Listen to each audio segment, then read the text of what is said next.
En 2023, le Royaume-Uni a enregistré 29 437 arrivées de migrants à bord de small boat, contre 45 000 l'année précédente. Bien que le renforcement du dispositif de sécurité sur les côtes françaises ait certainement contribué à cette baisse, celle-ci s'explique principalement par des changements dans les dynamiques migratoires. Le Premier ministre britannique Rishi Sunak peut afficher sa satisfaction. À quelques jours de la fin de l'année, le Royaume-Uni enregistre en 2023 une baisse significative du nombre de traversées de migrants en small boat, canot pneumatique, dans la Manche.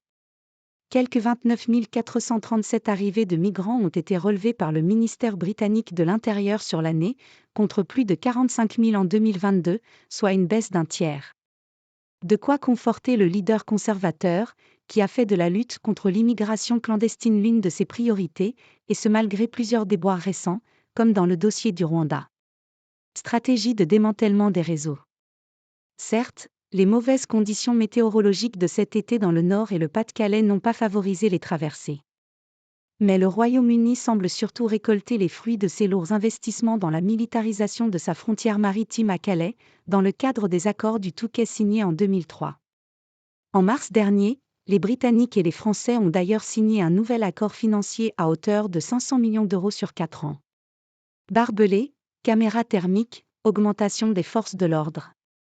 Depuis 2017, ce seraient 425 millions d'euros qui auraient été déboursés pour renforcer la frontière et empêcher les migrants de la franchir, selon un rapport publié par des chercheurs français en février 2022.